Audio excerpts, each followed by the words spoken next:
Hi, welcome back to my channel AG cinema time. வணக்கம். இன்றைக்கி நம்ம பார்க்க போகிற படத்தோட பேர் ஒரு மீன். இந்த படத்தில் ஹீரோ இன்ஜினியரிங் படிச்சுட்டு ரொம்ப நாள் வேலை கிடைக்காம சுற்றிட்டுருப்பார்.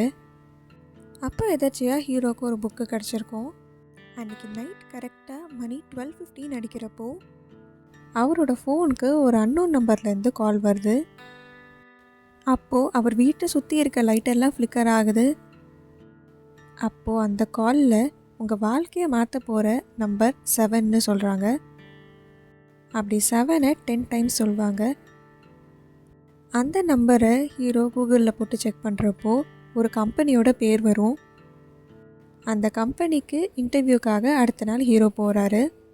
அவர் போன உடனே எந்த கொஷினுமே அவரை கேட்காம ஹெச்ஆர் அவரை டைரெக்டாகவே அந்த வேலைக்கு அப்பாயிண்ட் பண்ணிடுறாரு.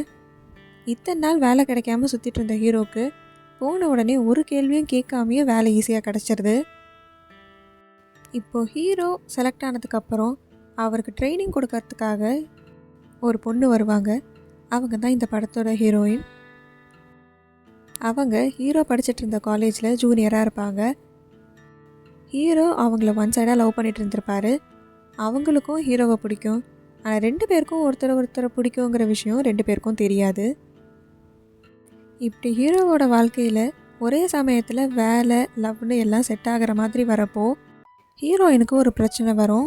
அவங்க லோனுக்காக அப்ளை பண்ணியிருந்தப்போ அவங்களுக்கு தெரியாமையே அவங்க பேரில் ஒரு கிரெடிட் கார்டு எடுத்து ஃப்ராட் வேலை பண்ணியிருப்பாங்க. அதை சரி பண்ணுறதுக்காக ஹீரோயின் ஒரு ஆஃபீஸர்கிட்ட ஹெல்ப் கேட்டப்போ அந்த ஆஃபீஸர் ஹீரோயினை விடாமல் தேவையில்லாமல் அவங்கள ஸ்டாக் பண்ணி டார்ச்சர் பண்ணிகிட்ருப்பான்.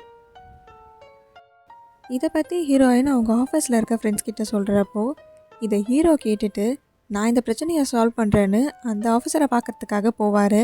ஆனால் இவர் போன அந்த இடத்துல அந்த ஆஃபீஸரை வேறு யாரோ கொன்னுடுவாங்க. இப்போ தான் இந்த கதைக்குள்ளே வில்லன் வரான். இப்போ செத்து போன அந்த ஆஃபீஸரோட அண்ணன் தான் வில்லன். அவன் தம்பியை கொன்னது ஹீரோ தான்னு வில்லன் நினச்சிக்கிட்டு அவரை கொண்டு போய் கட்டி போட்டு வச்சுருப்பான். ஆனால் இவங்க 2 பேருக்கும் பார்க்க இப்போ ஆரம்பிக்கல, இது ஜென்மமாக தொடர்ற பகை தான்.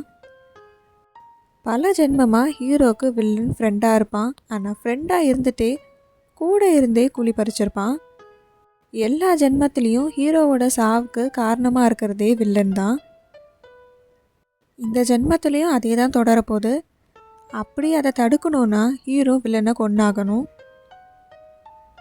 ஹீரோவுக்கு ஃப்யூச்சரில் என்ன நடக்க போகுது அப்படிங்கிற விஷயம் கரெக்டாக மிட்நைட் 12:15க்கு அந்த புக்கு இவருக்கு சொல்லும். ஏன்னா இந்த புக்கை பல ஜென்மமாக வச்சுருக்கிறது ஹீரோ தான். அதனால தான் அது எப்படியும் ஹீரோ கைக்கு வந்து சேர்ந்துருச்சு. அந்த புக் கொடுக்குற க்ளூவை வச்சு ஹீரோ வில்லனை கொன்று இவரை காப்பாற்றிக்கிட்டாரா அப்படிங்கிறது தான் இந்த படத்தோட கதை. இந்த படம் ZEE5லையும் யூடியூப்லேயும் இருக்குது. இந்த மாதிரி மூவிஸோட ஸ்டோரி லைன் தெரிஞ்சுக்க நம்ம சேனலை சப்ஸ்கிரைப் பண்ணிவிடுங்க. பக்கத்தில் இருக்க பெல் ஐக்கானை கிளிக் பண்ணிவிடுங்க. இந்த வீடியோ உங்களுக்கு பிடிச்சிருந்ததுன்னா இதுக்கு ஒரு லைக் பண்ணிவிடுங்க. டாடா bye bye from AJ cinema time. வணக்கம்.